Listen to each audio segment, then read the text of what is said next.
Welcome to the Johnson House. Before we begin, let's review our previous History Hunters field trip with the 5 W's and 1 H. What is the name of the last house you visited? Who lived there? When did Charles Willson Peale move there?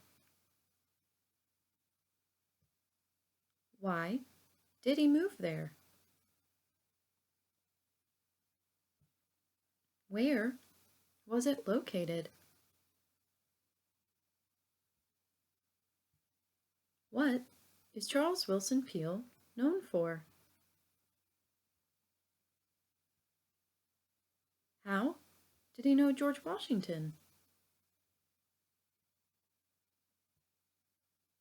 What are some tools artists use?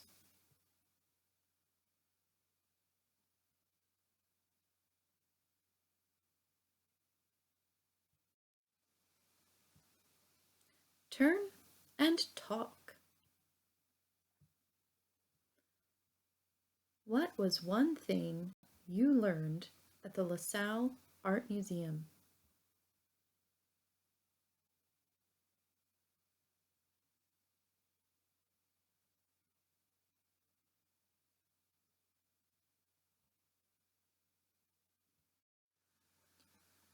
Before we move on to the Johnson House, let's review a few key concepts that we learned at Stenton, Cliveden, and LaSalle. What is slavery?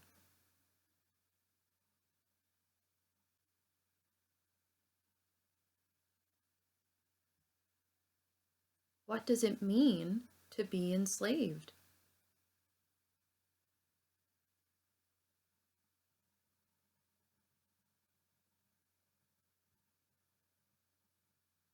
It is important to remember that every enslaved African's life was different.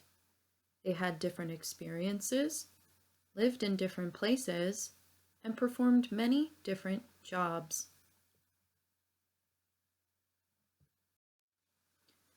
Let's learn more about the Johnson family. Dirk Jansen, later changed to Johnson, came to America from Holland in the late 1600s. Dirk was a weaver and became wealthy by buying, selling, and renting land in Germantown. The next generation worked in the leather and tanning trades. In 1768, John Johnson built the Johnson House on Germantown Avenue for his son, John Johnson Jr., and his new wife.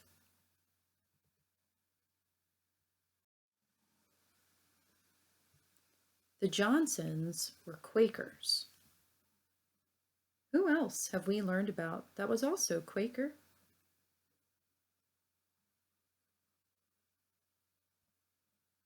The Johnsons became part of a group of Quakers called Hicksite, who split away from other Quakers. They were much more active in major reform movements. Most were against slavery and supported the abolition movement. What does abolition mean? Why do you think Quakers disagree with slavery?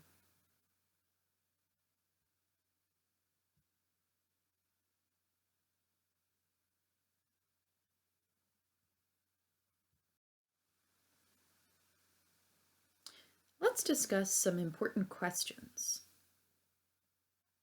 Why did slavery last for so long in America, especially in the South?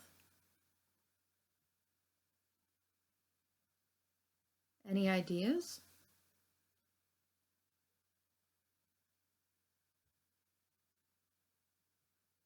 How can people make a change when they see something unfair?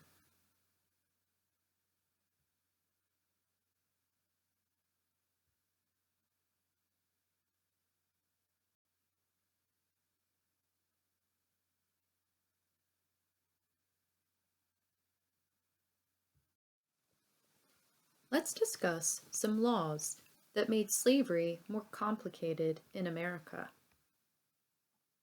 After the Revolution, more and more enslaved Africans were escaping to places where they could live freely. What do you think slave owners thought about this?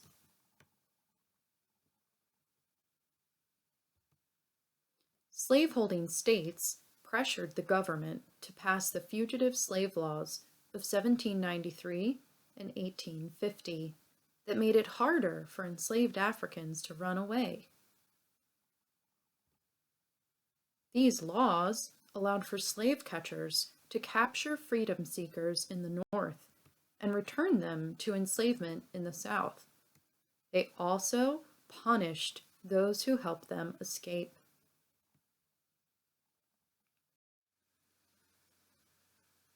The Underground Railroad was created in resistance to these fugitive slave laws. It was a system of paths created by enslaved Africans who risked their lives to gain freedom. It was not a railroad with a train and tracks. Called freedom seekers, they escaped from the southern slavery states through secret trails to get to locations where they could exist as free people. Hiding places along the way were called station stops. The Johnson House is one of those stops. Look at this map. What area is the final goal for most of these freedom seekers?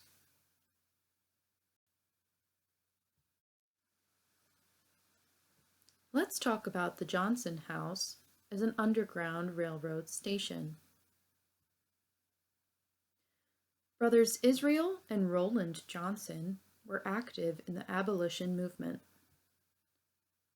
Israel was president of the Free Produce Society, which refused to buy any food product that was made by enslaved Africans. Why? What impact could this have? Can you think of another boycott in history?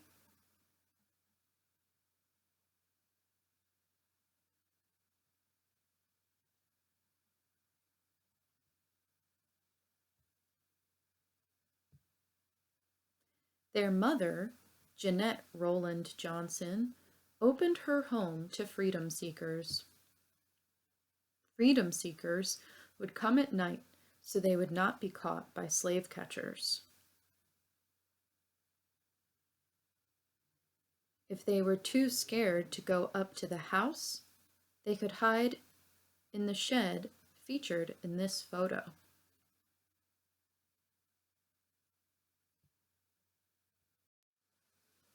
But what if they were caught?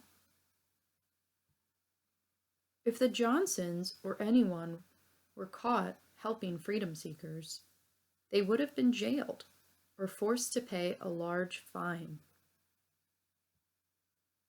What about freedom seekers? What do you think happened to them?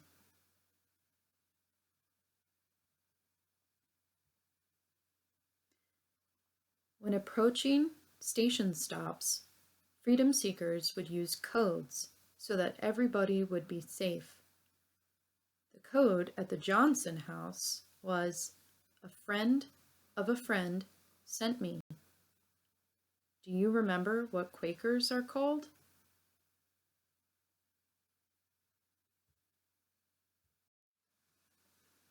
Let's talk about some other terms that were used on the Underground Railroad. Agent, baggage, passenger, station, the Promised Land, Society of Friends. What do you think these codes and terms refer to?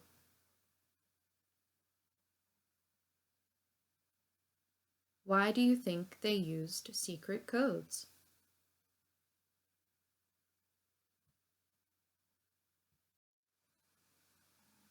Women were also very involved in the abolitionist movement. Jeanette Rowland Johnson, Lucretia Coffin Mott, Harriet Tubman, and Charlotte Fortin Grimke were among those who assisted the cause. Why do you think women got involved?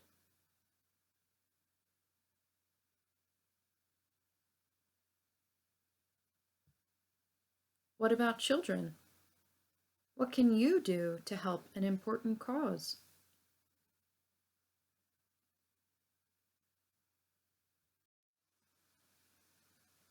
Think back to our discussions at other history hunters' houses. What are primary sources? How about secondary sources?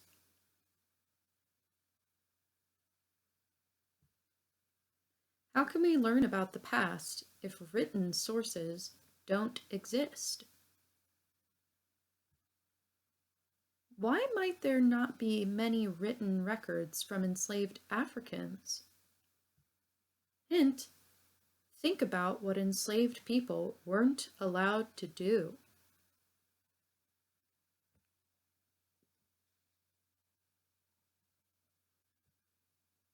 Why might there not be many written records about the Underground Railroad? Hint: think of the risks.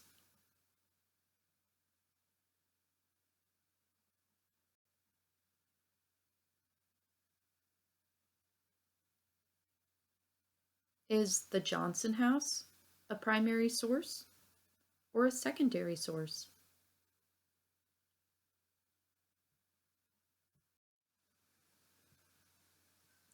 Let's discuss a few more things. What were ways that different people pushed for the abolition of slavery?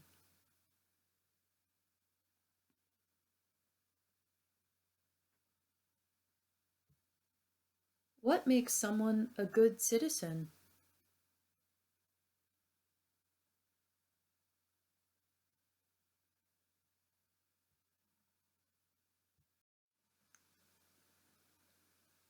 Reminder: you learned about the rules for visiting a house museum. Before you go to the Johnson House, let's review them as a class so that we can all be on our best behavior. Raise your hand if you remember an important rule.